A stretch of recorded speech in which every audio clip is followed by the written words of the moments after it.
What's up guys, welcome back to NBA Insider. Just a heads up, this video is going to be fairly short as I am breaking it off into two parts. Also, the actual information provided on this incident is extremely little, so I tried my best to include as much detailed information as possible. So without further ado, let's take a look at the time Kobe Bryant sucker punched his teammate in the face. Welcome to NBA Insider.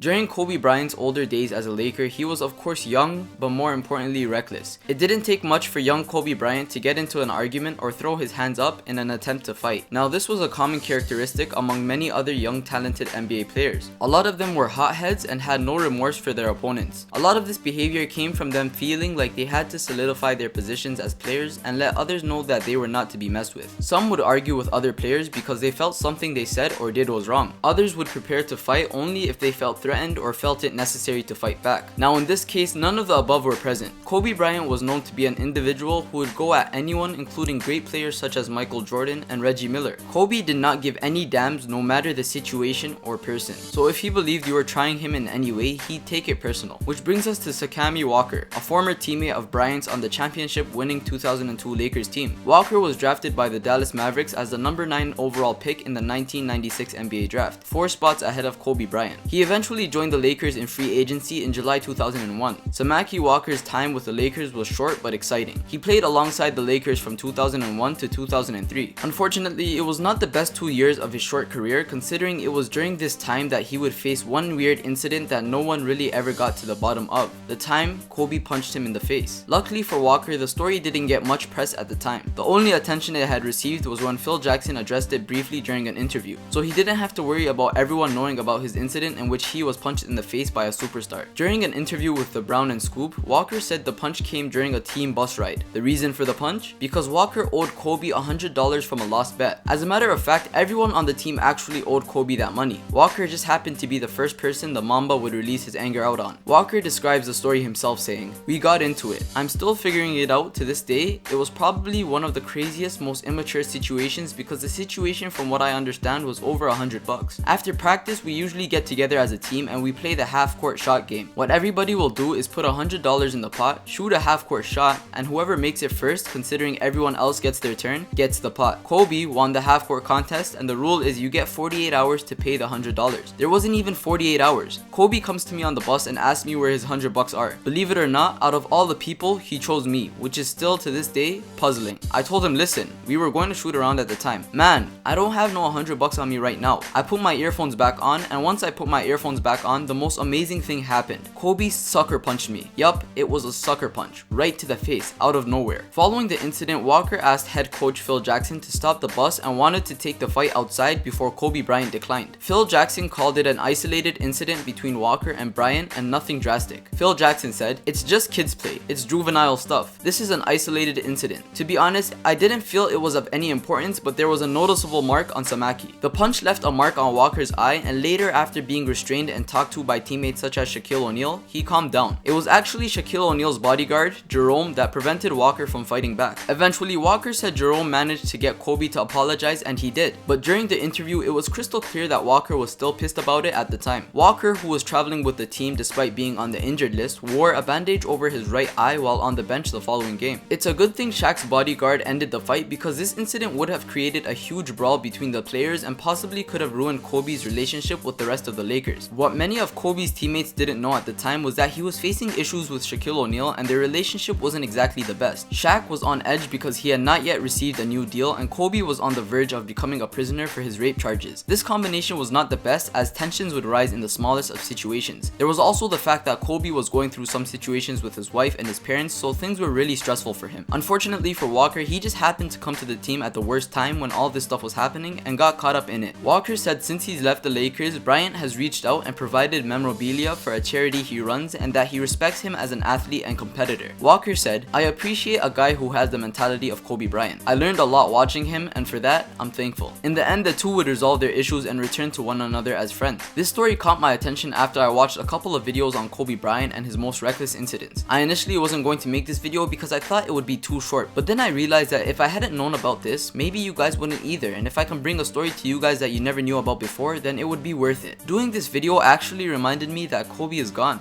and it kinda sucks. It's stories like this that are one of the reasons I'm going to miss him. When I first read that he punched a grown man in the face while he was wearing headphones over money he didn't need, I immediately thought to myself, that is such a Kobe thing to do. Kobe Bryant is one of the greatest players in NBA history. We all know that. We also all know that Kobe isn't shy about getting into it with anyone, and that he might be slightly crazy. Playing with him was not easy, neither was fighting him. But I guess in the end, it's stories like this that make Kobe, well, Kobe.